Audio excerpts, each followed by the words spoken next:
Salam dəyərli izləyicilər, İnkişafdasan verilişindəyik. Bugün yenə iş dünyasının çox vacib mövzularından birini müzakirə edəcəyik. İşgüzar mühitdə innovasiya mədəniyyəti. Nədənsə son zamanlar innovasiya deyəndə hər kəs texnologiya, avtomatlaşdırma, xüsusən də süni intellekt düşünür. Amma innovasiya daha dərin anlayışdır. Bu işgüzar mühitdə insanların düşüncəsində, idarəetmə üslublarında yaranır və inkişaf edir.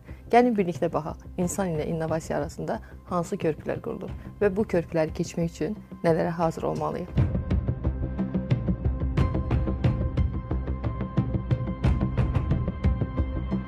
Qonaqlarımız Prospect Cloud ERP şirkətinin təsisçisi Emin Əsgərov və Holberton School Azərbaycanın CEO-su Şəmsi Bayramzadədir. Xoş gəlmisiniz. Xoş gördük. Emin müəllim, elə qeyd etdik ki, insanlar nəyə görəsə innovasiyanı texnologiya kimi nəzərdə tuturlar və nədənsə həmişə onların gözləntisi texnoloji şirkətlərdəndir. Sizcə bu gözlənti doğrudurmu? Ümumiyyətlə, innovasiya mədəniyyəti texnoloji yeniliklərlə məhdudlaşır, yoxsa başqa sahələrdə də özünü göstərməlidir? Tamamilə maraqlı və doğru yerində deyilən sualdır. Ona görə ki, bizdə də elə stereotiplər var, həm sahibkarlar arasında, həm də ki, ümumiyyətlə cəmiyyətimizdə innovasiya deyəndə mütləq şəkildə texnologiya nəzərdə tutulur. Əslində isə innovasiya istənilən bir yenilikdir. Hansı ki, bir sistemin yaxşılaşmasına xidmət edir, bir hədəfi var. Kökündən yeni bir şey də ola bilər və mövcud bir şeyin əhəmiyyətli dərəcədə dəyişməsinə də səbəb ola bilən bir prosesə də innovasiya deyə bilərik. Və innovasiya texnoloji olmaqla yanaşı həm də ki, proses innovasiyaları var, mədəniyyət innovasiyaları var, insan təfəkkürü, düşüncələrin dəyişilməsi ilə bağlı. Ona görə də innovasiyanı tək texnoloji qəbul etmək yanlış olar. Əgər bu varsa, deməli, digər innovasiyalara biz elə bil ki, önəm və əhəmiyyət verməmiş olacaq. Şəmsi bəy, geniş və çox şaxəli struktura malik şirkətlərdə adətən innovasiya mədəniyyəti mövcud sistemlərlə toqquşur. Siz o mövcud ənənəvi sistemlərlə innovasiya mədəniyyətini necə balanslaşdırırsınız? Hansı metodlarla? İlk öncə xoş gördük, dəvət üçün təşəkkür edirəm. Böyük şirkətdə əslində bu böyük şirkətə xas olan bir durum deyil. Sadəcə olaraq biz böyük şirkətdə daha çox öndə olduğuna görə elə bilirik ki, onlar daha çox bu problemlə rastlaşırlar. Amma təcrübə göstərir ki, kiçik şirkətlərdə əslində daha çoxdur. Çünki kiçik şirkətlərdə sahibkarın birbaşa qərar verməyə müdaxilə elədiyi və bütün prosesdə olduğuna görə sahibkar və yaxud idarəçinin bir yerdə ilişir, yəni şəxslərdə ilişir artıq. Əgər böyük şirkətlərdə sistemdə ilişir qalırsa innovasiyalar, yeniliklər artıq kiçik şirkətlərdə, fərdlərdə ilişir. Ona görə böyük-kiçik ayrım edəmədən mənim yanaşmam bu hissədə bir mövcud sistemdə inanmaq lazım ki, davamlı dəyişiklik olmalıdır. Yəni biz bugün bu var, bundan davam eləyəcək deyə inandırmaq özümüzü sadəcə olaraq, yəni bir zamanlar o bir keçən dəfə internetdə qabağıma çıxıb yaxşı bir video var, deyir, bir zamanlar atı olanlar kasıb, maşın olanlar varlı idi. İndi maşın olanlar normal, amma atı olanlar varlı sayılırlar. Yəni o zaman maşın hamı üçün arzulanan idi. Bugün maşın əl çatan da, amma at saxlamaq hamı üçün əl çatan deyil. Yəni bunun bir özü bir əslində şuurda olan bir dəyişiklikdir. Yəni şuurumuzdakı olan bir yeniliklərdir ki, böyük şirkətlərdə bir düşüncəmcə, bir ilk növbədə qəbullanmaq lazım ki, dəyişiklik olacaq. İki, bu dəyişiklikləri tetikləyəcək, dəstəkləyəcək alt sistemin qurulması lazımdır. Yəni ideya bankı yaradırlar, ideya sistemi yaradırlar, təşəbbüskarlıqlar gəlsin. Üç, bu təşəbbüskarlıq dinləyəcək bir mühitin olması. Yəni bu dəyişikliklərə, bu yeniliklərə. Bir də innovator hətta o demək deyil, yenilik olacaq, dəyişiklik olacaq. Yəni mövcud olan bir yolun sağdan deyil, soldan gedilməsi əslində çox da yenilik deyil. Yəni sadəcə olaraq resursu daha qənaətçil istifadəsi üçündür. Yəni bunu bəzən fərqində olmamız bizə bəs eləyir ki, innovativ olmağın ilk addımlarını ataq. Çox sağ olun. Biz deyəndə ki, innovasiya texnologiyadır, həm də avtomatlaşdırma dedik onun yanında. Deməli, ERP həllərinin hazırlanmasından danışaq. ERP həllər hazırlananda həm yaradıcı beyin tələb edir, həm də ki, sistemli yanaşma tələb edir. Siz bunlar arasında o balansı necə qoruyub tarazlaşdırırsınız? Bizim ağırlı yerimizdir, doğrudan da bu məsələ. Biz bir tərəfdən əməkdaşlara deyirik ki, innovativ oluz, kreativ oluz, yenilik gətiririz. yaradıcı yanaşırız məsələlərə. Digər tərəfdən də mövcud sifarişçinin real bir biznes prosesləri var, istəkləri var.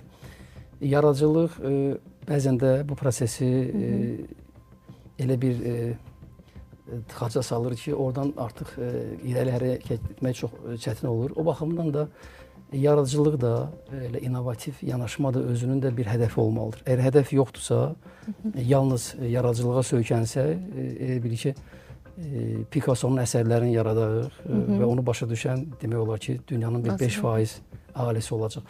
Amma innovasiya axı bizə fayda verməlidir, nəticə verməlidir.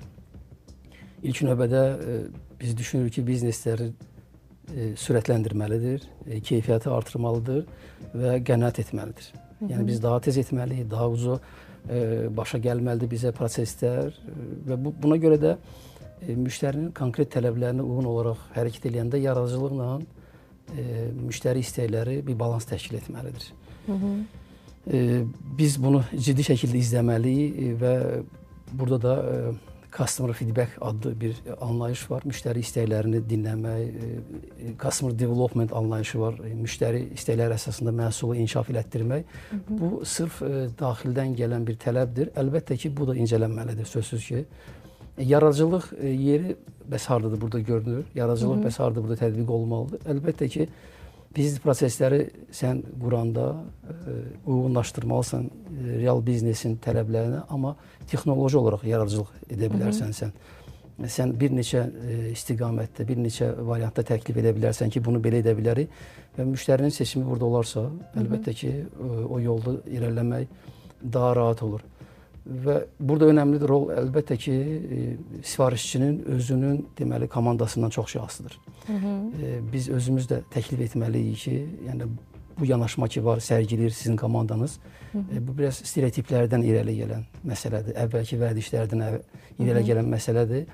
Ya yoldaşları dəyişməlisiniz, ya da ki, imkan verməlisiniz ki, biz burada bir maarifləndirmə işləri görmək. Əgər belə bir tandem yaranırsa rəhbərliklə və belə bir icazə və səlahiyyətlər bizə verilirsə, əlbəttə ki, yaxşı olur. Əks halda yadıma gəlir bir nazirlikdə, adını çəkmərəm, bir elektron sənəd dövriyəsinin tətbiqi zamanı nazir müavinindən və bütün əməkdaşlar daxil olmaqla bir 70 yaşlı xanımın istəkləri əsasında hər şey orada icra olunmalı idi. İstifadə adaptiv deyilmiş şey. Ona görə ki, illərlə bir stereotiplər vardı ki, bu işi bu xanımdan, bu yoldaşdan yaxşı bilən yoxdur.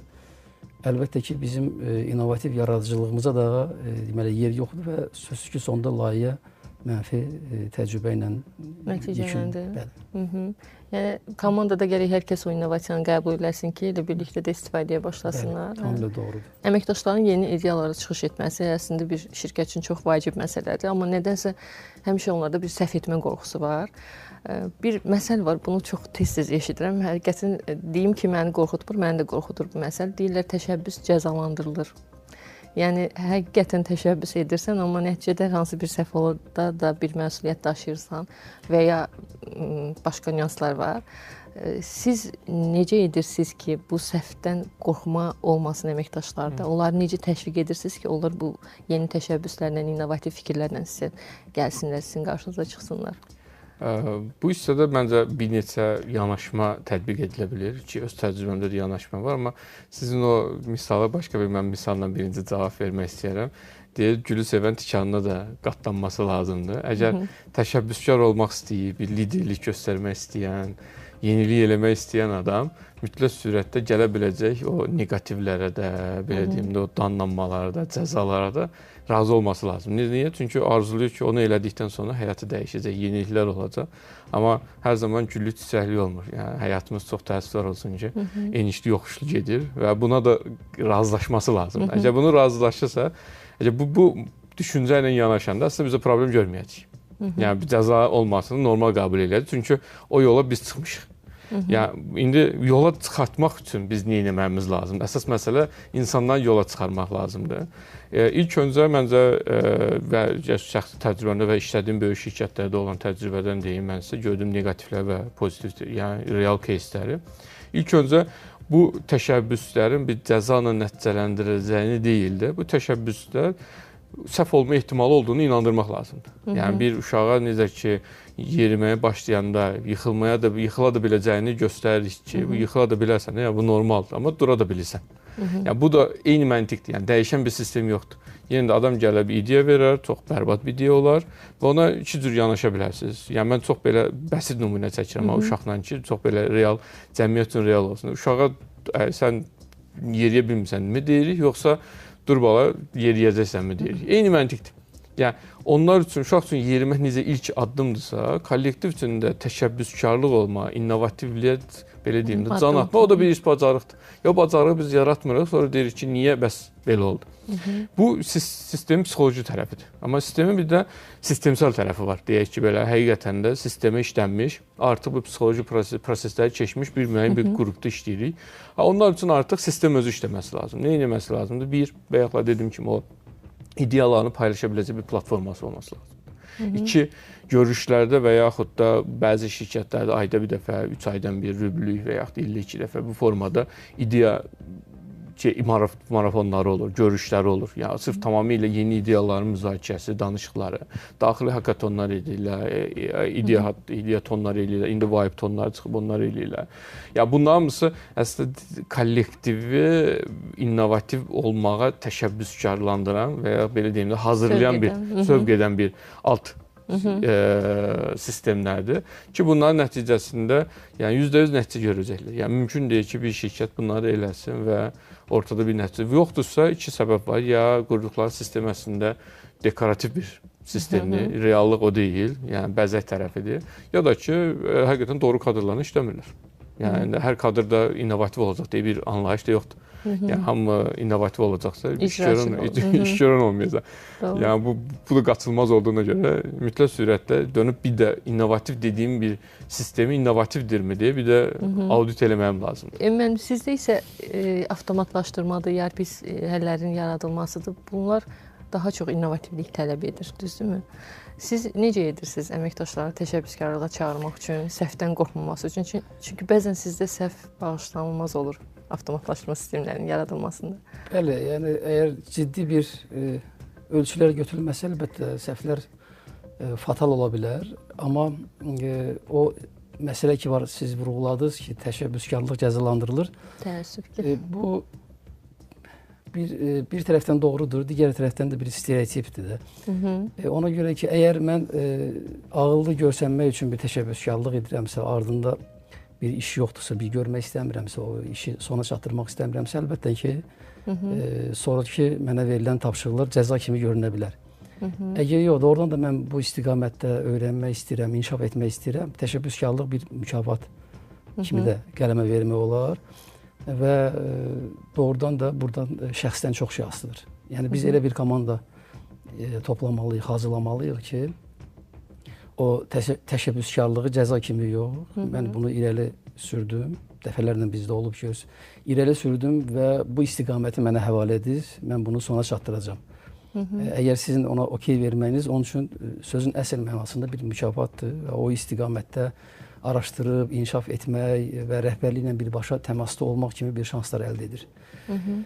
O baxımdan da innovasiyanı, innovativ düşüncəni komandada inkişaf elətdirmək üçün ilk növbədə yəni düzgün insanların seçimindən asılıdır. Yəni düzgün insanlar əgər cəlb olunursa, özünü innovativ hiss edirlərsə və bu istiqamətdə öz karyeralarını qurmaq istəyirlərsə, əlbəttə ki, onlarla işləmək, onlarla əməkdaşlıq etmək, onlarla bir komanda olmaq böyük bir zövq verir.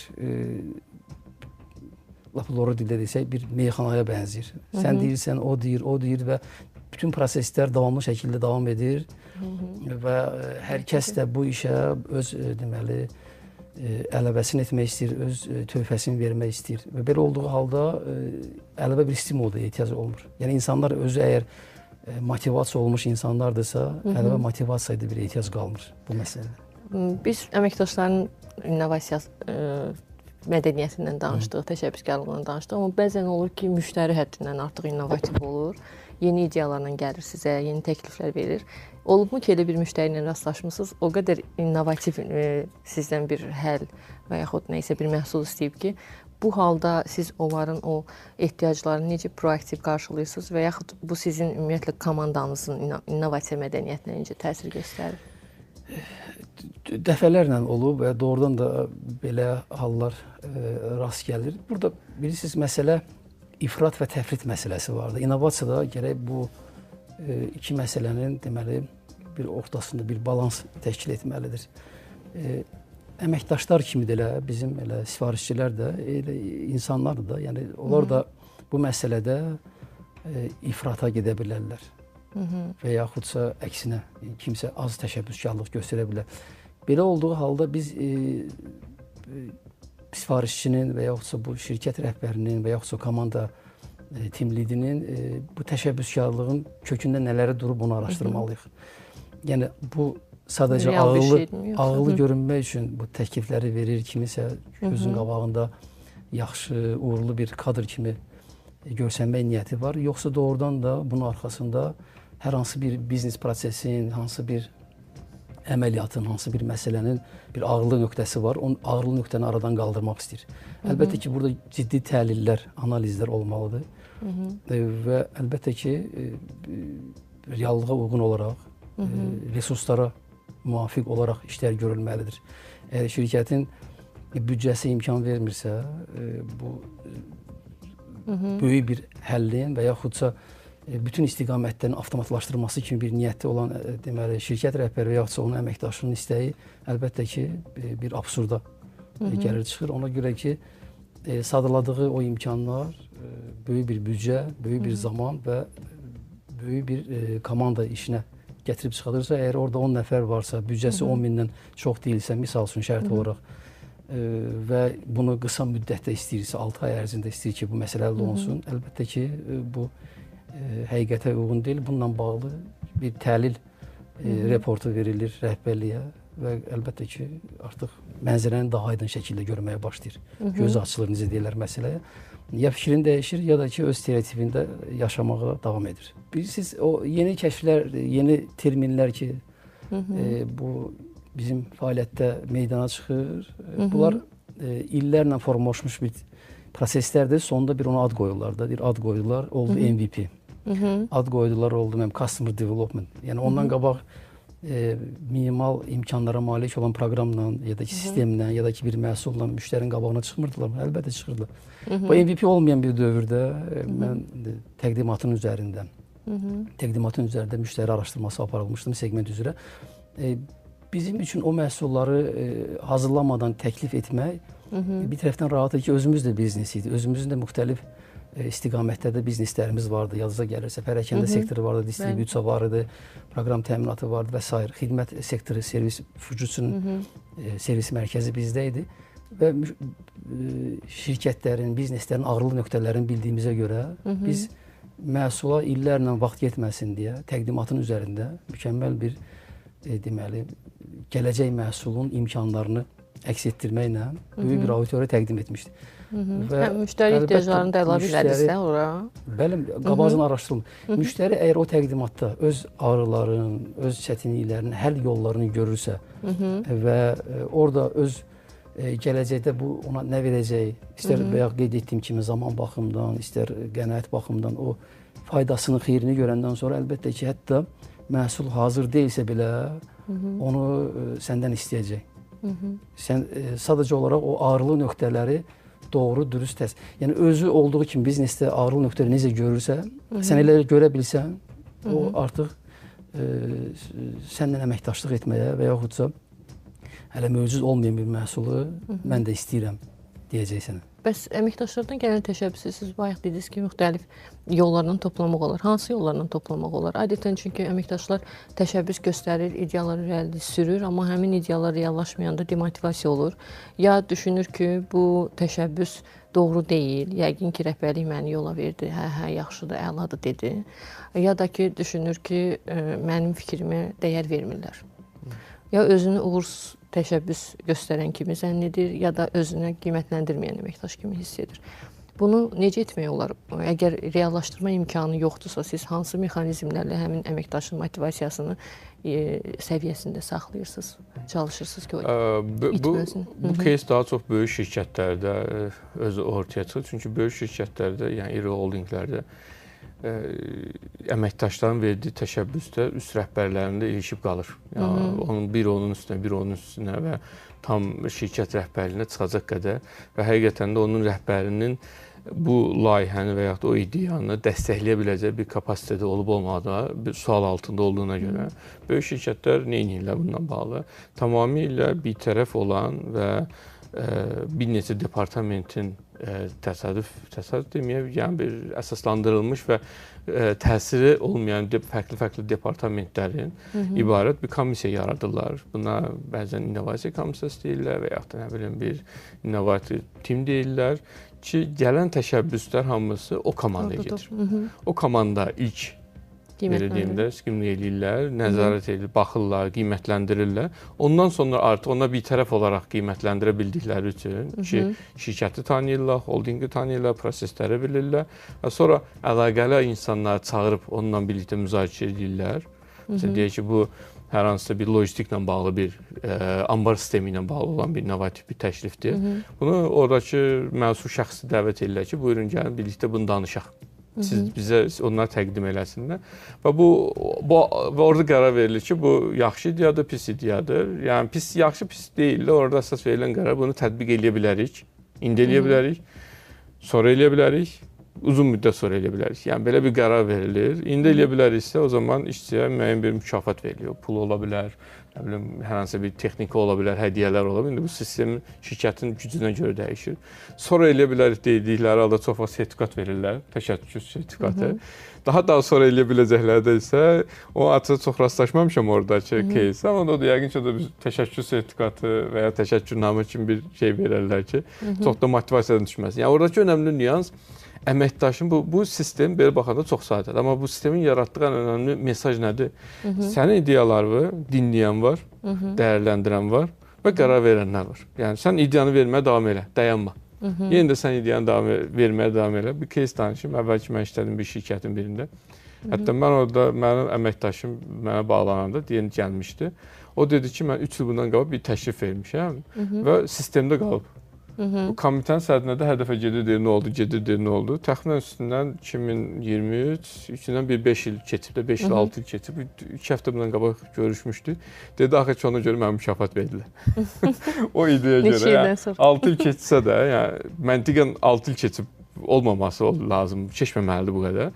Amma 6 ildən sonra bunu dəyərləndirilə bilibsə, bu əməkdaşda verdiyi və cəmiyyətdə şirkət mühitində yaratdığı bir mesaj var. Yəni, siz ideyalarınızı verin. Gec də olsa dəyərləndiriləcək. Amma dəyərləndiriləcək. Yəni təşəbbüskarlıqdan çəkinməyin və yaxud da cəzalan. Bu təşəbbüskarlığı motivasiya elətdirir. Motivasiyada cəza da ola bilər, amma nəticə etibarilə insanlara bir stimullaşdırır ki, belə bir şey olsun. Bu sistemsəldir, böyük şirkət. Amma kiçik şirkətlərdə bu daha çox və ya mənim dediyim kimi daha çox kommunikasiyadan asılıdır. O rəhbər misal üçün bir əməkdaş gəlib danışır. Bir var ona deyir ki, yox, olmadı. Başqa bir də var deyir ki, Allah, bu biraz da beləsiniz. Burasını hazırla. Onu da düşün, bunu da düşün. Yəni bəlkə də alınmayacaq, amma özünü alındırmayacağını hiss elətdirərəkdən o mühiti yaradır. Adam deyir ki, mən təşəbbüs elədim, dinlədilər, sağ olsunlar, amma bu səbəblərə görə alınmadı. Gözümən nə mən tapdım, nə də onlar tapa bildi. Ayda olsaydı yaxşı olardı. Deyib və yeni ideya üzərində çalışır. Yəni kiçik şirkətlərdə bu daha çox kommunikasiyadan asılıdır.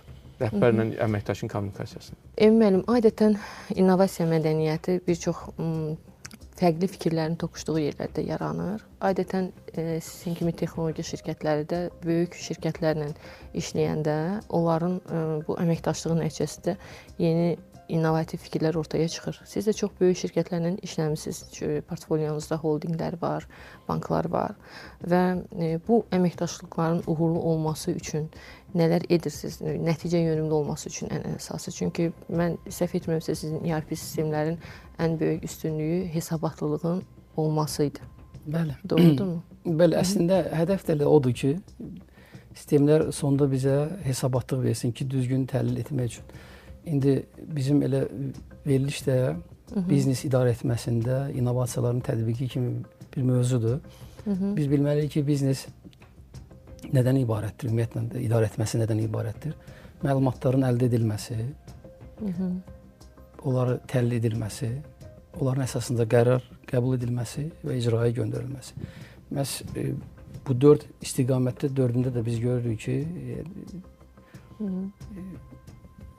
ERP tətbiqlərində ən çox vacib olan və dəyərli olan hissə də hesabatlıqdır. Ona görə ki, biz doğru təhlil etməliyik ki, onun əsasında doğru qərarlar qəbul edək. İcra artıq ondan asılıdır. Yəni biz icraya hansı qərarla biz gediriksə ondan asılıdır. Ona görə də hesabatlıq məsələsi çox önəmlidir. O ki qaldı sizin sualınıza ki, böyük şirkətlərlə əməkdaşlıqlarda nə əldə edirik, nə qazandırıq. Əlbəttə ki, bəlkə də siz də xatırlayırsınız, həmişə demişəm ki, bizə yaxşı müştəri bizə həmişə öyrədir. Yaxşı müştəri bizi inkişaf elətdirir. Sifarişçi özü sənə bir yön verəndir. Və məhz buna görə də bizim sonuncu layihədə özüdə də hansı ki cloud based-dir, yəni cloud üzərində qurulmuş bir kiçik orta biznes həllər. Biz start eləmək üçün layihəni öz əvvəlki təcrübələrimizdən geniş istifadə etdik. Yadınıza gələrsə sizin dönəmdə. Yəni onu bir MVP səviyyəsinə gətirib çıxartmaq üçün. Amma son 3 ildə o layihə yalnız və yalnız müştərilərin istəkləri əsasında inkişaf etdirilir. Ona görə ki, bayaq qeyd etdiyimiz kimi innovasiyanın özünün də bir sərhədləri olmalıdır. O çox da irəli getməməlidir. Bizim elə bir məhsullarımız vardı ki, o uğursuz məhsul sayıldı və 10 ildən sonra ona ehtiyac yarandı. Yəni bazarda çox da qabaqlama olmaz. Ona görə də müştərini dinləmək lazımdır. Müştəri bazarda indi, bu dəqiqə, bu anda. Yəni nə lazımdırsa, nəyə ehtiyacı varsa onu sənə deyəcək. Əlbəttə ki, əlbəttə sən onu innovativ süzgəcdən keçirməlisən ki, onu hansı alət, yəni innovasiya burada bir alət kimi çıxış edir. Bizə bir məsələ gələndə, bir çağırış gələndə biz hansı alətdən daha doğru istifadə etməliyik? Necə ki, mətbəxdə bizdə bıçaqlar müxtəlif ölçülərdə olur da. Baxır nəyi biz ondan doğrayaraq kəsərik. Bu alətləri doğru seçim əlbəttə ki, avtomatlaşdırma sistemlərini tətbiq edən şirkətin tərəfindədir. Amma o məsələlər əlbəttə ki, hansı ki çağırışlar gərək mütləq müştərini dinləyəsiniz. Hətta belə ən belə başa düşülməyən, bəlkə də absurd görünən bir təklif də dəqiqləşdirilməlidir. Görəsən bunu sən hansı zəruriyyətdən, hansı ehtiyacdan bu məsələni qabardırsan. Gəliz bir yerdə bunu araşdıraq. Bəzən də görürsünüz ki, zahirən mənasız, yersiz görünən bir təklif də kökündə konkret bir ağrının, bir dar boğazın həlli üçün demək lazım olan bir istəkdir. Ona görə də mən həmişə o fikirdəyəm, indi o fikirdəyəm ki, yaxşı deməli sifarişçilər, müştərilər şirkəti inkişaf etdirir və onu çox diqqətlə izləmək lazımdır. Və customer feedback məsələsi, yəni müştəri geri dönüşləri və yaxud istəkləri əsasında inkişaf etdirmək məhsulu ən doğru yoldur. Customer development, feedbacklər əsasında bunlar demək olar ki, belə deyək də, ehtimalları, səhv ehtimalların dəfələrini azaldır. Yəni sən öz hipotezaları da yenə də yoxlamalısan. Hətta belə müştərinin düşünmədiyi və yaxudsa səndən istəmədiyi bir şeyi əgər irəli sürürsənsə, onu gərək müştərinin konkret deməli sorğu etməklə onu dəqiqləşdirməlisən. Əks halda bizim o səhvlər olmuşdu. Biz ömrümüzün bir 10 ilini lazımsız və sənin üçün cəlbedici görünən bir istiqamətdə çalışa bilərsən. Ona görə ki, istənilən bir məhsul, istənilən bir xidmət sahibkar üçün doğmadır, əzizdir. Öz belə bil ki, övladı kimi baxır. Heç kəs öz övladından ev görmək istəmir. Ona görə də gərək açıq olasan buna ki, sən kritikanı qəbul edəsən və vaxtında dayanmağa da sənə imkan yaradır. Bəs Şəmsi bəy, bəzən texnologiya, rəqəmsal transformasiya şirkətlərdə qəbul olunmur, xidmət keyfiyyətini bəzən aşağı salır, bəzən əməkdaşların deyək ki, iş görmək, nəticə yönümlülüyünü aşağı salır. Siz bu proseslə öz şirkətinizdə rastlaşmısınızmı? Əgər belə olubsa, qarşısını necə almısınız? Bu tip hallar çox rastlaşılır və özəlliklə məsələn həmçinin şirkətin texnoloji şirkətinin daha çox rastlaşılan bir haldır. Amma sistemsel dəyişiklik olanlarda da qaçılmazdır innovativ yeniliklər. Bunun üçün əslində tətbiq olunan, yəni sistem, insan faktorı ilə bağlı olan yeniliklər texnologiyada tətbiq olunan yeniliklə eyni olur. Texnologiyada nə edirlər? Müəyyən bir test mühiti yaradırlar. O kiçik dar sahədə onu test edirlər. Bir müddət praktikadan keçirdikdən, testdən keçirdikdən sonra onu artıq hər yerə yayırlar ki, tamam, hər kəs belə istifadə edə bilər. Yəni şirkətlərdə də biz bunu eləyirik. Biz ilk öncə pilot layihələr kimi. Biz onu kiçik bir qrupda və ya hansısa bir şöbədə, hansısa bir ərazidə tətbiq eləyirik. Orada nəticəni görüb plus minuslarımızı görüb, yəni nəyi daha yaxşı eləyə bilərik, harda zəif qaldıq. Məsələn, düşünürük ki, bu 5 saatlıq işdir, amma görürük ki, yox, 2 dəqiqəlik işiymiş və yaxud 2 saatlıq işiymiş və yaxud da 5 deyirik, 10 saat çəkir. Çünki istehsalatda belə bir şey var da, test istehsalatla kütləvi istehsalatın həmişə fərqlər olur. Yəni kütləvi istehsalın ilk partiyaları belə həmişə o test sayılır. Niyə? Çünki birinci o ümumi böyük həcmdə olanda istehsal biraz fərqli nəticələr çıxa bilir. Bu idarəçilikdə də formadadır. Bir pilot layihə edilir, müəyyən bir ərazidə olunur. Sonra artıq bunu bütün əraziyə və yaxud da bütün şirkətə və yaxud bir neçə hissə, o da hətta olur. Məsələn, bəzən olur ki, müəyyən bir, məsələn, ən çox SAP-yə keçid bu dünyamızda. Böyük şirkət SAP-yə birdən-birə keçəmirlər. Yəni onu idarə, şöbə, nə bilim, fabrik keçirirlər. Yəni onu birdən keçirsələr, sistem dayanır. Və kollektiv buna hazır deyil. Yəni bir də onun əməkdaşlar ona hazır olması lazımdır, öyrəşməsi lazımdır. Hətta bəzi hallarda texnoloji dəyişikliklər paralel gedir.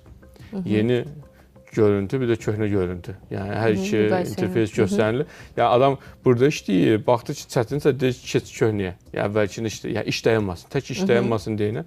Hər ikisini iş aparırlar ki, qoy həm sistem işləsin, həm də ki, insanlar adaptasiya ola bilsinlər. Vərdişlərdir. Vərdişlər də. Yəni bunun bir ən bəsit yolu pilot layihələrin edilməsidir ki, əslində bəsit deyirik də, çox da bəsit deyil əslində. Pilotu özünü eləmək özü bir ayrı bir dünyadır. Özü bir layihədir. Onun bir əsaslandırmaq lazımdır ki, həqiqətən də orada niyə eləyirik? Həqiqətən seçdiyimiz pilot ərazi mi deyək, layihəmdir? Doğru mu?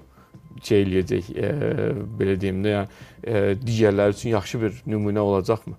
Yəni, bəzən o ki, elə bir yerdə pilot layihə edilir ki, oradan çıxan nəticə digərlərinin heç bir təsiri yox imiş. Yəni, onun özü belə bir kritik hissədir ki, orada seçilən hissə də doğru olsun. Mən xatırlayıram, agile struktur deyirdilər, şirkətlərə gələndə bir çox şirkətlərdə onu pilot olaraq tətbiq elədilər, amma əksəriyyətində uğursuz alındı deyə mən bildiyimə görə Azərbaycanda çox şirkətlərdə o tətbiq olunmadı. Bəli, tamamilə doğrudur. Onu sırf agile kimi tətbiq edən demək olar ki, şirkətlər qalmayıb, amma kimsə özünü adaptasiya edə bilib. Elə biri də biz özümüzük. Onun 70-60%-ni qorumuşuq. Qalanları əlbəttə ki, milli təfəkkürə, mental düşüncəyə, köhnə vərdişlərə, stereotiplərə zaman tələb olunur. Həm də ki, o demək deyil ki, agile bir nəzəriyyəsi var, bir metodologiyası var və o 100% işlək bir şeydir. O da bir demək olar ki, bir hipotezadır. Sadəcə olaraq ona baxıb öz metodunu fikirləşə bilərsən və yaxud onun müəyyən hissələrini öz biznesinə tətbiq edə bilərsən. Yəni ona görə də 100%'lik hansısa bir prosesi tətbiq etmək dünyada mövcud deyil hətta.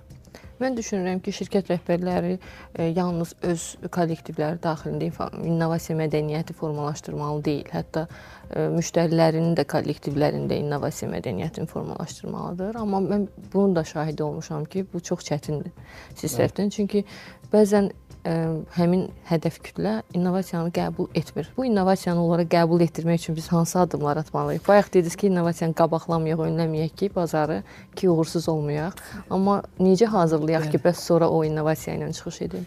Çox belə, necə deyirlər, aktual bir mövzudur.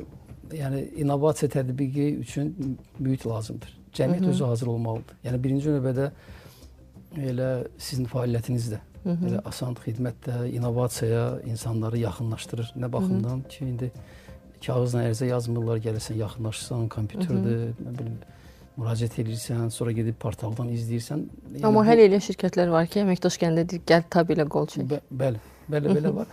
Burada alətlər müxtəlifdir. Sən bundan vuruşmalısan. Sözün əsl mənasında sən əgər yeni bir düşüncə tərzini yaymaq istəyirsənsə, dəyişmək istəyirsənsə, yəni burada çoxlu qurbanlar vermək lazım. Ən çoxdur ki, vaxt qurbanı. Və burada ən vacib məsələ kiçik orta bizneslərdə siz dediyiniz o problemi aradan qaldırmaq üçün şirkətin, yəni komanda hansı ki bu məhsulları təklif edir, o komandanın özünün ciddi şəkildə hazırlığını keçirmək lazımdır. Tolerant olmalıdır. Müştəri probleminə sadəcə olaraq biz öz aramızda onu qeyd edirik ki, elə bil ki, sən bir anasan, o da bir uşaqdır. Bir qayğı göstərmək lazımdır. Əgər onun əksinə, zidinə getsən, o heç vaxt öyrənməyəcək. Oyuna çevirmək lazımdır bu prosesi. Biz 6-7 ildir bu məsələyə vaxt sərf edirik. Siz indi bir layihəni dediniz. İndi bizim bu layihədə təsəvvür edirsiniz ki, bizim topladığımız deməli 500 yaxın userlar son bir il yarıma toplanan userlardır. O 4-5 ili yalnız maarifləndirmə gedib. 0 userdan biz getmişik. Yəni istənilən halda, istənilən bir zamanda maarifləndirməni necə aparsın? Maarifləndirməni əlbəttə ki, müştəriyə yaxın deməli, ona uyğun bir mühit, şərait yaratmaq lazımdır. Birinci növbədə. Yəni ona necə rahatdır, necə asandır. İkinci məsələ ona dəstək olmaq lazımdır. Dəstək olmaq lazımdır ki, onun məlumatların daxil edilməsində, nümunələrin göstərilməsində. Digər tərəfdən vizyonu çatdırmaq lazımdır. Yəni hər bir əməkdaşın, yəni bu sənin iş və yükü bu günləri artıracaq, amma gələcəkdə o gələcəyi göstərmək lazımdır. Hesabatlıqların hesabına, yəni o əldə etdiyin o hesabatların sayəsində sən o məlumatların toplanmasına həftələrlə vaxt sərf edirdinsə, indi sən onu sərf edərsən, məsəl üçün bir gün, bir saat, bəlkə də anında. Və sözsüz ki, burada ən böyük maneə sahibkar özüdür. Ona görə ki, sahibkar əgər proses dəstəkləmirsə, sahibkar bu prosesə özü bunun içinə daxil olmursa, bu özü qatılmırsa, bu yeniliklərin tətbiqi və desə ki, filan xanım, filan bəy bununla məşğul olacaqsa, artıq qabaqcadan demək olar ki, orada iş alınmayacaq. Yəni, innovatorun ən böyüyü sahibkar özü olmalıdır. Sahibkar özü bu innovasiyanın önündə getməlidir və maraqlı şəxs olmalıdır. O marağını, diqqətini oradan çəksə, heç kəs ona getmir. Ona görə də ən çox burada iş komanda ilə yanaşı, müştərinin komandasına yanaşı, sifarişin komandasına yanaşı sahibkarın özünün təfəkkürünün dəyişdirilməsidir. Və sahibkarlar kiçik bizneslərdə, sizin həllər də elə kiçik bizneslər üçün nəzərdə tutulan həllərdən söhbət gedirdi. Orada mərkəz özüdür, sahibkar özüdür. Sahibkar bütün məsələləri özünə bağlayır. Özünə bağladığına görə və bu sistemlərin tətbiqi ilə bağlı vaxtı olmadığına görə həvalə etmək məsələsi delegasiyada zəiflik çəkir deyə. Ona görə də biz dəfələrlə sahibkarın əgər prosesin içindədirsə, bir ay isə tətbiq bitir. Sahibkar prosesin içində yoxsa 6 ay bitir. Və hətta bizim uğursuz layihələrdə belə səbəblər gətirilmir ki, biz innovasiyanı istəmirik. Səbəb gətirilir ki, bizim vaxtımız yoxdur. Amma onlarla belə hadisələr baş verib ki, yəni biz əsl mahiyyəti onda başa düşmürük ki, səbəb nədir?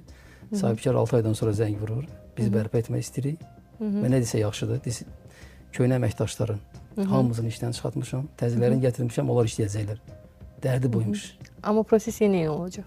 Əməkdaşlara həvalə edir. Təzə əməkdaş gələndə artıq o stereotiplər yoxdur və onları hədəfli şəkildə gətirib artıq ona görə alınacaq. Siz gəlmisiniz və mütləq şəkildə bu sistemi tətbiq etməliyik. Yəni sabotaj edən yoxdur, köhnə düşüncələrlə olan yoxdur, köhnə sistemlərə bağlılıq yoxdur, köhnə yanaşmalara aludəçilik itib və məqsədli şəkildə bu komandanı yalnız bu məhsulun tətbiqi üçün siz gətirmişim. Onların hədəfləri odur. Yəni komandaya hədəflərindən biri də avtomatlaşdırma kimi hədəf qoyulub.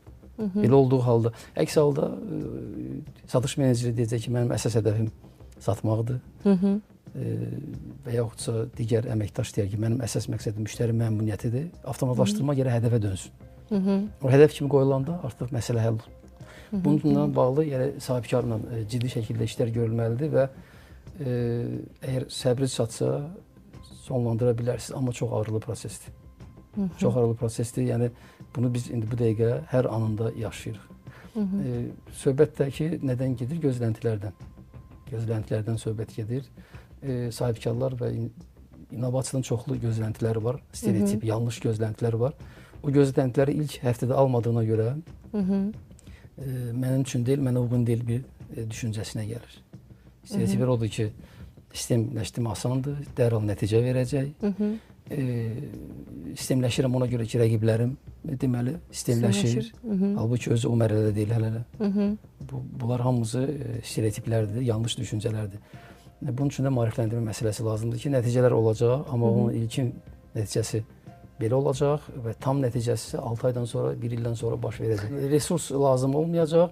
Mən kiməsə bunu həvalə edəcəm, bu işi görəcək. Yəni burada əsas məsələ bayaq qeyd etdiyim kimi innovatorun ən böyük rəhbər özü olmalıdır. Yəni əgər şirkətdə soruşurlarsa, sizdə innovasiya ilə kim məşğuldur? O deyirsə ki, filan şöbədir. Artıq orada problem var. İnnovasiya ilə mən məşğulam. Rəhbər belə deməlidir. Düzdür, çünki başdan formalaşır o mədəniyyət. Amma Emin müəllim, yəni qarşı tərəfdə, hədəf kütlədə, müştərilərdə innovasiya mədəniyyətinin formalaşmasından danışdı.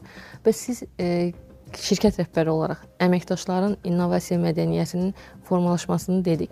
Davamlı olması üçün, bu təşəbbüskarlığın davamlı olması üçün hansı layihələr edirsiniz, hansı işləri görürsünüz? Bu təkcə texniki biliklərin artırılması ilə hansı bir təlimlə məhdudlaşır, yoxsa başqa nələrsə də var həmin prosesdə? Suala cavab verməmişkən mənim dediyinə bir əlavə eləmək istəyirdim ki, əslində tamamilə doğrudur. Mən də onun fikrinə razıyam ki, sahibkar innovativ mərkəzi özü olmalıdır. Az öncə də onu qeyd eləmişdik. Bir də ikinci bir məsələ təklif eləməyə gedən, yəni sahibkara təklif etməyə gedən X bir şirkət, yəni Azərbaycan reallığında çox rastlaşır. Əslində belə baxanda qlobalda da bu formadadır. İnanırlar ki, dediklərinin doğrusudur və sahibkar heç nə bilmir. Yəni sahibkarı, qarşı tərəfdəki sahibkarı, o sifarişçini, innovasiyadan başa çıxmayan, heç nəyi anlamayan, heç nə bilməyən, adam kimi bilir və dirəşirlər ki, və özlərinin dediklərinin həqiqətən də doğru olduğunu, sizin bu günə kimi səhv eləyibsiniz. Əslində belə olmalıdır deyə bir adam da deyir ki, mən 10 ildir, 15 ildir bu işin içindəyəm, gəlmişəm bu yerə qədər. Pul da qazanmışam. Pul da qazanmışam. İndi sən necə sübut eləyə bilərsən ki, mən səhv olmuşam? Yəni sən tamam deyə bilərsən ki, mən 10 qazanmışam, 12 ola bilərmiş. 12 deyil, 15 ola bilərmiş və yaxud da xərcim 2 deyil, 1 ola bilərmiş. Amma o demək deyil ki, mən səhv eləmişəm. Gəl mən düzlərimi deyim, sən də gəl otur, bunun harada dəyişə bilərik onu. Ya ora biraz yəni kiçik orta sahibkarlıqlarda təşəbbüs eləyənlərin, o sektora hər hansı bir təklif eləyənlərin hamısında bu problem var. Və ideya o bayaq dediyiniz kimi, ideya özünün uşağı kimi görür. Deyir, yox, bundan o tərəf yoxdur. Hamı səhv eləyir, mən doğruyam. Bu o strateji, o özü bir strateji, o özü bir innovasiya, innovativ olmanın bir qıran bir strateji, qarşı alan bir strateji. Ondan çıxmamız lazımdır. Yəni bizim düşündüyümüz ideya mükəmməl ola bilər, amma bizim üçün mükəmməldir. Qarşı tərəf üçün mükəmməl olması üçün onlar üçün dəyəri yaratmalıdır. Dəyər yaratmasa, dəyəri inandıra bilmirəmsə, bu sadəcə bir ideyadan başqa bir şey deyil. Yəni çox qəşəng ideyalarımız ola bilər, amma dəyər yaratmayan ideyalar bir şey gəlmir, məna vermir. İndi gələk şirkətdə davamlılıq məsələsinə. Şirkətdə davamlılıq az öncə qeyd etdiyim məsələdən bir də vurğulamaq istəyirəm ki, ilk öncə təşəbbüskarlığı dəstəkləmək lazımdır. Biz hələ o mərhələdəyik əslində. Yəni, biz cəmiyyət olaraq o mərhələdəyik. Və yaxın müəllim də dediyi kimi ki, şirkətli kollektivi dəyişəndən sonra deyir ki, yəni oradakı problem birinci hissəni keçənməyiblər. Hələ qaldı hələ bundan sonra tətbiq olunandan sonra gələn hissələri, onların bəzilərinin işinə təsir etməməsi. Məcbur qalır, radikal dəyişiklik edir, komandanı dəyişir. Hətta indi çox güman ki, o dəyişiklik işçilərdən tələb edəcək ki, əlavə nələrsə öyrənsinlər. Yəni, bəlkə də 10 illik təcrübəsi olan bir adam fikirləşir ki, indi ki, mükəmməldir. Baxır sistemə deyir, yox, mən o deyil. Yəni, mən burada o deyiləm. Yəni, mən bura gələndə özünün 10 illik təcrübəsi alan kimi göstərib, amma 6 ay sonra bunun təcrübəsi ilə 5 illik, 3 illik təcrübəli adam arasında heç bir fərq yoxdur. Çünki sistem artıq onun təcrübəsini qoydu qırağa. Bir çox şeylərdə artıq qərar vermənin sistem özü elədiyinə görə qurulan texnologiya, onun oradakı 10 illik təcrübəsi keçdi bura, adam özünü dəyərsiz hiss eləyəcək. Yəni, bu işin davamlılığı, təşəbbüsü davamlı olması lazımdır. Yəni, birinci hissə ilə bitmir. Davamlılıq üçün dediyim kimi təşəbbüskarlığı dəstəkləmək lazımdır. 2. Təşəbbüskarlığı, o innovativ olmağı dəstəkləməklə bərabər mükafatlandırmaq lazımdır. Ən azından kiçik bir mükafatlar verilməsi lazımdır. 3. Bunun davamlılığı üçün bu gündəm olmalıdır. Yəni bu şirkətin gündəmində olan mövzulardan olmalıdır. Məsələn, bir şirkət düşünün ki, onun gündəmdə olan mövzular nədir? Çox güman ki, satış, sənədlər, mühasibatlıq, deyək ki, bir daşıma şirkətidirsə, bir də anbar tərəfində, bir də satış eləyirsə, məhsulu nə oldu? Harda qaldı? Gömrükdə nə oldu? Nə bilim, yoldadır, hardadır və s. Yəni bir şirkət düşünün ki, məsələn bu verilişi dinləyənlər də bir düşünsünlər ki, sonuncu dəfə kollektivini yığıb, nə vaxt biz innovativlikdən danışmışıq, nə vaxt biz şirkət olaraq nə edə bilərik? Biz öz sistemimizə nə yenilik gətirə bilərik, öz sistemimizə nəyi dəyişə bilərik? Bunun gündəm olmadığı bir ortamda sahibkarın və bu böyük şirkətlərdə bu işlə məşğul olan departament olmadığı bir ortamda nəticə gözləmək, davamlılıq gözləmək biraz sadəlövlükdür. Rəhbər yəni mütləq təşviq etməlidir. Bu sadəcə olaraq bəli şey olacaq. Yəni mövzu düşəndə danışmaq üçün deyilə biləcək bəzi кейslər kimi. Məndə də var deyəcək bir hadisədən başqa bir oyuna keçməyəcək. Yəni bu reallıqdır. Yəni bunu bir gündəm eləməyincə, gündəm eləməyimiz üçün də bunu sistem özü gündəm gətirməsi lazımdır. Yəni bizim rəhbərin kalendarında, to-do listində mən bunu eləyəcəm, sonra bunu eləyəcəm. Bax, hər həftənin 5-ci günü və yaxud da ayda 2 dəfə, hər ayın sonuncu 5-ci günü biz yığışacaq. Saat 4-dən sonra işlər dayanır, iş yoxdur. Yığışırıq yoldaşlar, tamamilə müzakirə edirik. Gələcəyi müzakirə edirik, özümüzü müzakirə edirik. Bu mühiti yaratmırıq. Sonra biz özümüz şikayət edirik ki, biz niyə... Tamamilə doğru məsələdir. Mən də bir qısa fikrimi bu barədə bildirmək istərdim ki, yəni əgər qeyri-texnoloji innovasiya tətbiq etmək istəyirlərsə kiçik orta biznes, elə davamlı yaxşılaşdırma nəzəriyyəsini tətbiq etsələr kifayət edir. Davamlı yaxşılaşdırma hər bir prosesə, hər bir məsələyə görürsən bunu necə asanlaşdıra bilərəm, necə bunu yaxşılaşdıra bilərəm, necə burada qənaət edə bilərəm. Və biz özümüzdə o 5T nəzəriyyəsini tətbiq edirik. Məsələn, bu siz demişkən gündəlik fəaliyyətdir. Yəni hər anda, hər proses getdikcə mən prosesə baxıram və deyirəm görəsən bunu daha yaxşı necə edə bilərdim. 5T o idi ki, yəni biz deməli təhlil edirik nəticələri, sorun əsasında bir təlimat hazırlayırıq əməkdaş üçün. Yəni menecerlərə aid, tim lidlərə aid olan məsələdir. Təlimat hazırlayırıq. O təlimatları təqdimat edirik əməkdaşlara. Yəni burada çox vacib nüans odur ki, biz bəzən innovasiyanı sona qədər, hara qədər gedəcək, nə tələb olunur, hansı işlərə toxunmalıdır, onu izah eləmirik. Biz səhti bizdəsə, əlbəttə ki, icrası. Biz ondan sonra proses başlayır, tətbiq prosesi başlayır. Tətbiq prosesində isə ən vacib məsələ, əgər orada innovasiyanı biz daim izləmək istəyirsə, tətbiq olunur, olunmur və nəticə verir, yoxsa vermir, biz təqib etməliyik. Bu yerlərdə bizim sahibkarlar çox itirirlər. Yəni tapşırıqları verə də bilsələr də, düzgün qərarlar versələr də, bəzən görürsünüz ki, təqib etmə məsələsi yoxdur. Təqib etmək, məsələn, KPI-ları ölçmək, o nəticələr hansı yerə gəldi çıxdı, təzə innovativ düşüncələr, fikirlər, o məsələlər, o texnologiyalar tətbiq olanda biz hansı nöqtədən hansı nöqtəyə gəlib çıxdıq.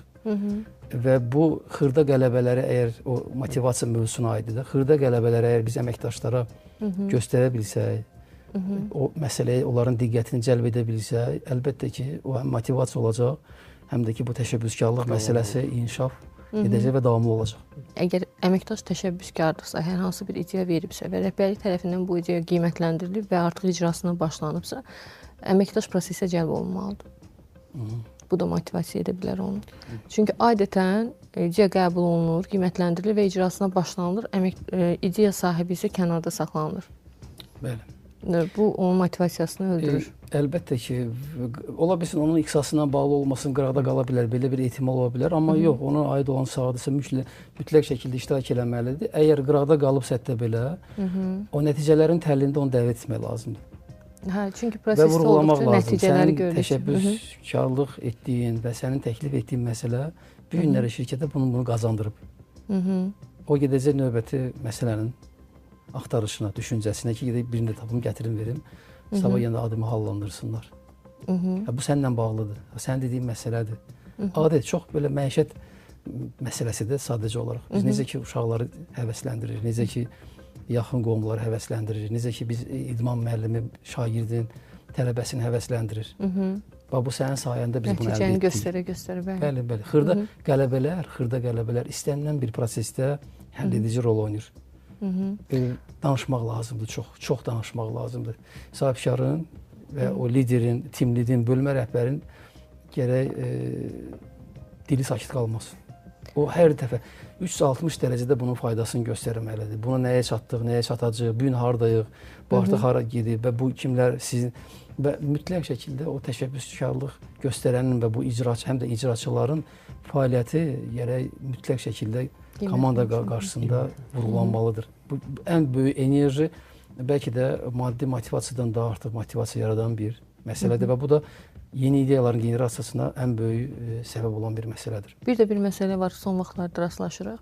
İnnovator adlanan fiqurlar var biznes dünyasında.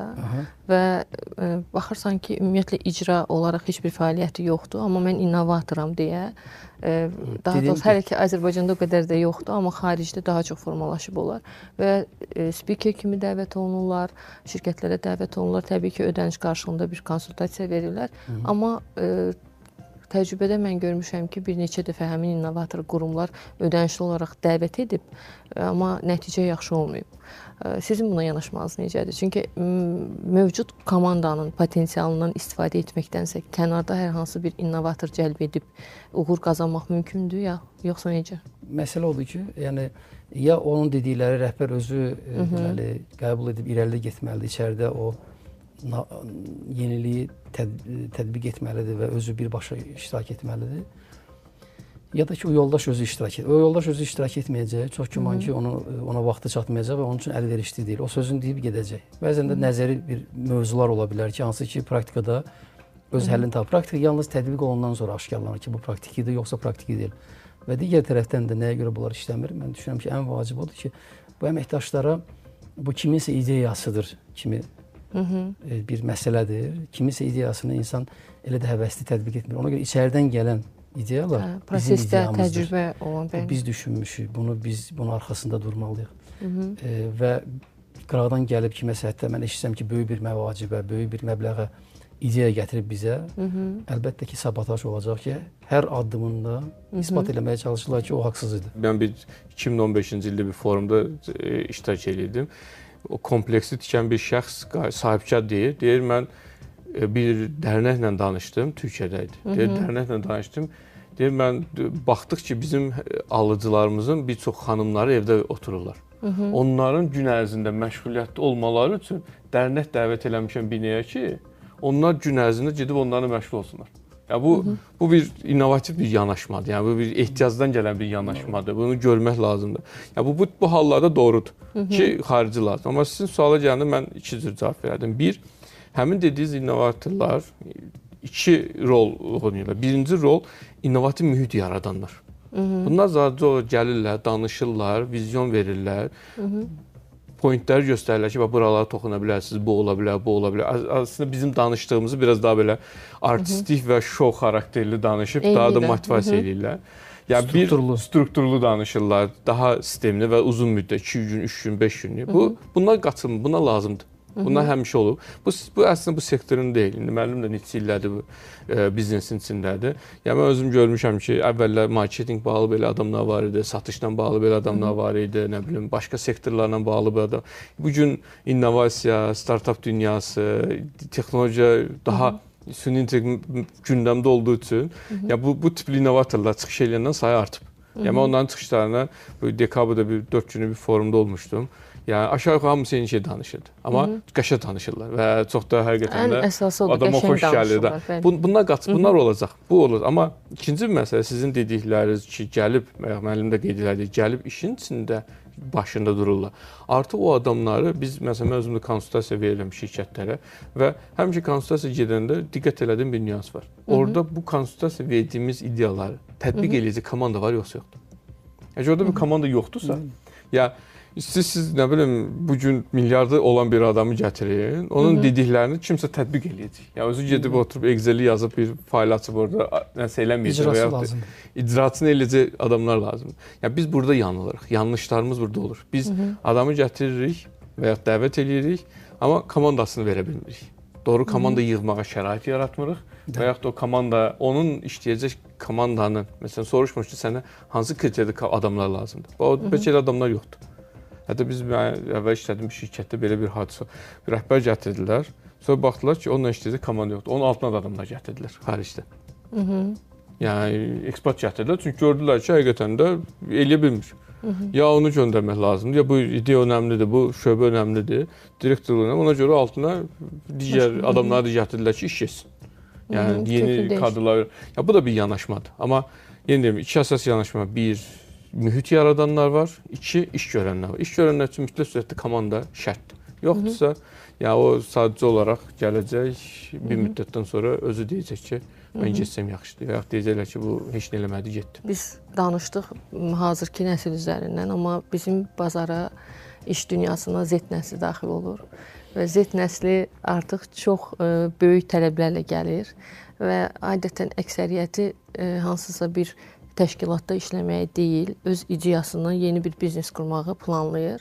Amma təəssüf edirəm ki, gənclər bir ideyanı yaradanda çox böyük enerji ilə yaradırlar, amma onun icra prosesində enerji yox olur və hardasa dayanırlar. Bu gənclərə sizin tövsiyələriniz nə ola bilər? Nə məsləhət görərsiniz ki, bu təşəbbüskarlıqları davamlı olsun, ruhdan düşməsinlər? Maraqlı mövzudur, əslində qəfil bir mövzudur. Amma məsələ oradadır ki, mən bir kitab hazırlayıram, indi inşallah ilin sonuna bitəcək. Orada bir fəsildə elə bu Z nəslə həsr olunur. Silifid nəslə, Z nəslə müxtəlif, indi təzə nəsillər əmələ gəlir, yeni bir millenium nəsli. Və sözsüz ki, çox spesifik bir nəsil demək olar. Və xüsusən də ki, yaşı 40-ı keçmiş sahibkarlar elə insanlarla işləməkdə çox çətinlik çəkirlər. Onu öyrənsələr, o nəsillə davranmağı bacarsalar, əlbəttə ki, böyük bir potensial əldə etmiş olacaq.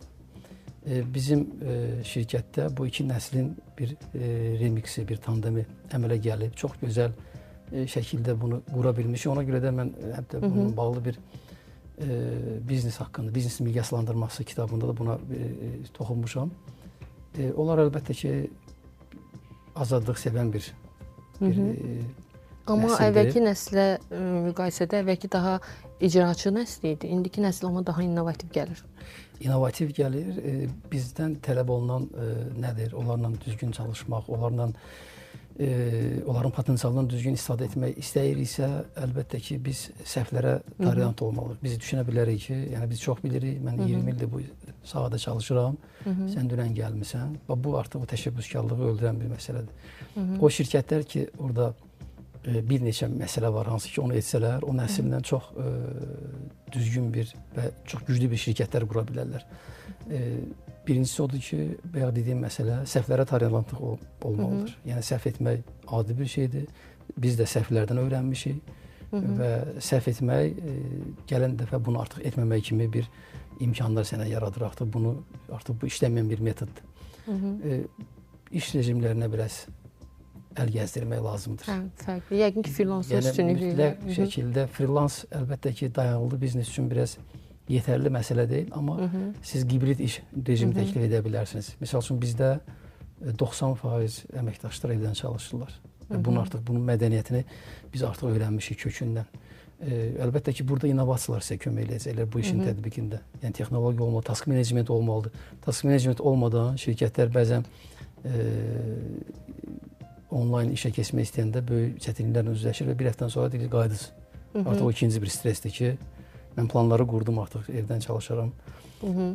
Onlara öyrətmək bir mədəniyyəti şirkətdə formalaşdırmaq lazımdır. Və innovasiya dedikdə, bu məsələlər də biznes üçün qeyri-texnoloji innovasiyadır. Siz onlayn iş rejimlərini müəyyən ixtisaslara tətbiq etməlisiniz və daxili akademiyanı formalaşdırmalısınız. Bizim sizlə orada başladığımız Prospekt Akademiya indi daxili xidmət edir. Demək olar ki, bütün ixtisaslarını bizdə deməli onlarla deməli prezentasiyalar, demək olar ki, kitab şəklində təlimatları var. Biz orada 3 aylıq proqramlarımız var, 6 aylıq proqramlarımız var, müəyyən ixtisaslarla bağlı. Cold necə etmək lazımdır, müştəri məmnuniyyəti necə inkişaf edir. Etirazlarla bağlı demək olar ki, saatlarla video materiallarımız var. O nəsil öyrənməyi sevir, amma onun özünə məxsus bir tərzdə öyrənməyi sevir. Ona sən kitab oxutura bilməzsən, ona video baxdıra bilərsən, ona konkret keyslərin üzərində edə bilərsən. Və əlbəttə ki, bu prosesdə sahibkarın özü, yəni biznesin rəhbəri, CEO-su, fərq etmək, təsisçisi özü prosesin içində olmalıdır. Yəni, mən gəncləri həvalə etmişəm filan kəsə, o məşğul olur.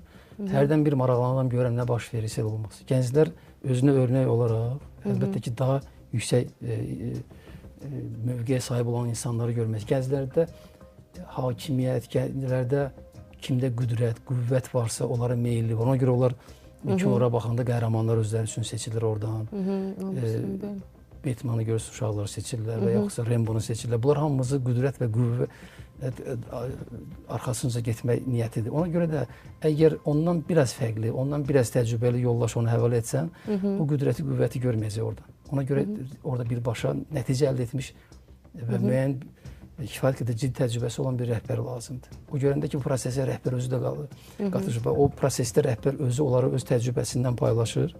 Artıq o şirkətlərdə Z nəsli inkişaf etdirmək mümkün. Əks halda o 6 ay sizdə çalışacaq, müəyyən baza bilikləri düşünəcək ki, artıq kifayət edir, öyrənəcək və ondan sonra başlayır CV yarışı.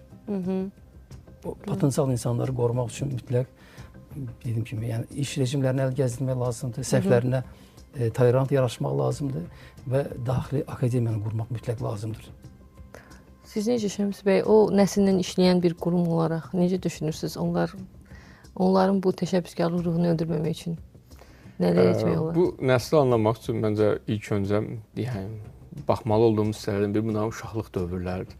Bunların uşaq dövrlərinə baxsaq, onların valideynləri onları həmişə belə bir şeylə yanaşırlar ki, qorxmayın, düşəcəksiniz, qalxacaqsınız ki, bizim nəsillərdən fərqli olaraq da.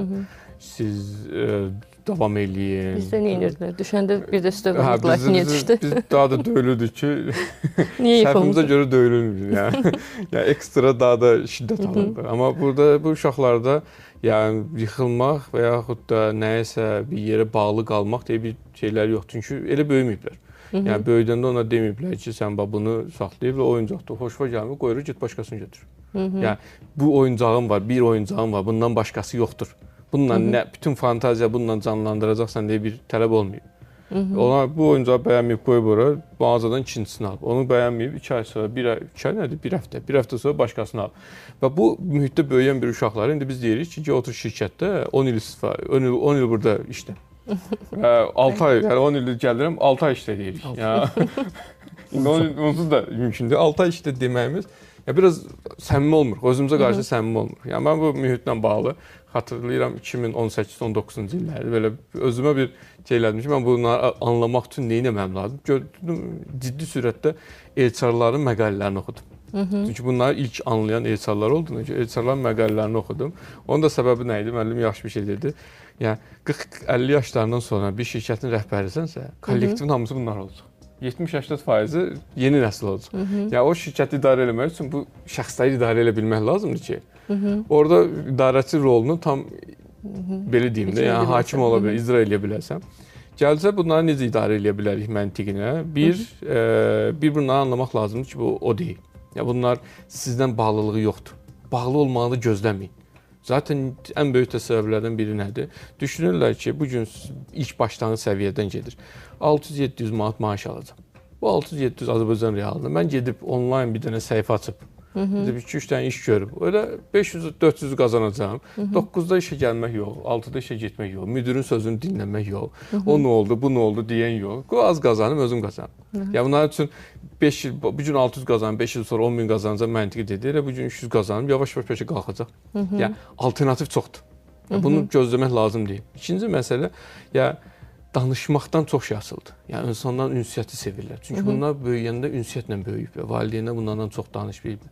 Bizim nəsillərlə, bizdən əvvəlkilərlə biz ünsiyyət olmamışıq. Bizdə çox qapalı insanlar. Amma bu insanlarla danışmağı çox sevirlər. Qoyarsan qabağa, danışacaqsan, eləyəcəksən. Amma bunun da Azərbaycan realında tam əksi olanlar var. Məsələn, çox maraqlı bir nüans. Məsələn, mən rastlaşıram, tam belə olanlar var. Həqiqətən də Z nəslinin adamlar var. Bir də elə bilirsən ki, 30 yaşlı adamlar var. Baxmıyor ki, 22 yaşı var, 30 yaşlı düşüncədədir. Ya bunlar çox mühafizəkar ailədə böyüyən insanlardır. Ya bu gənclər çox təəssüf mən hissi ilə bildirmək istəyərəm ki, ya mənim təxminim odur ki, onlar çox da böyük uğur qazana bilməyəcəklər. Çünki rəqabətçil bir ortamda 28-30 yaşda ən böyük rəqabətçi olan bir karyer ortamda ya onlar o yeni nəsillə rəqabət aparmaları çətin olacaq. Yəni bu gün bir çox şirkətlərdə məsələn əməkdaşlıq edəndə görürəm ki, seçdikləri adam o bu gün 22 yaş var, amma 35 yaşlı insanın düşüncəsi ilə eyni olanları seçirlər. Rahat olsun, işim getsin. Mənə problem yaratmasın deyə. Amma onlar bilmirlər ki, o adamlar onların şirkəti böyütməyəcək. Yəni, şirkəti böyüdəcək o yeni nəsil. Çünki yeni nəsil ehtiyacı bilən, anlayan, innovasiyasını yaradan adamlar onlardır. Onlarla daha çox işləmək lazımdır. Yəni qısa olaraq desə, bir, onları anlamaq, qəbullanmaq lazımdır. İki, daha çox danışmaq lazımdır. Üç, onları sistemlə sıxmaq deyil, işlə sıxmaq lazımdır. Məsələn, 9-a gəlməsi, 6-a getməsi bir şey yoxdur. İşlə, işi bu taskı bitir. Bu tiket açdım sənə, bu tiketi nə vaxt razımışam? 3-cü gün saat 12-yə qədər qutardı. Artıq onu mənə, niyə 6-da getdin işdən? Ərizə yaz, ya bura bir dənə imza at, nə bilim, neyinə. Bunlar deyil, bu dövr gedir artıq. Yəni bunu biz deyirik də gedir, indi dinləyənlər deyəcək, danışırlar da, mən burada 10 milyonluq iş görürəm, bu da işləyirlər hamısı. Ümumiyyətlə, yəni belə bu mövzunun belə əsas ana xətti odur ki, gələcəyin şirkətləri o şirkətlər olacaq ki, qocaman təcrübə ilə gənc enerjinin tandemi. Kim bunu edə bilsə, o gələcəyin şirkəti quracaq. Gənclərlə də şirkət sırf onlarla qurmaq olmaz. Təcrübə ilə şirkət qurmaq olmaz. Axı icra prosesi lazımdır, ona enerji lazımdır. Ona görə də bu tandemi kim qoruya bilsə, o qalibdir. O qalibdir. Təşəkkür edirəm.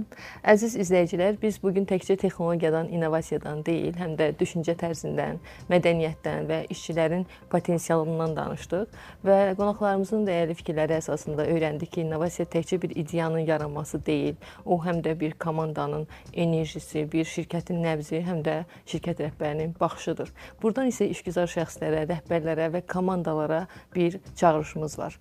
Yeni təkliflər verin, sual verin, sınayın və uğursuz olun və yenidən başlayın. Yetər ki, inkişafda qalın. Növbəti verilişlərdə görüşənədək.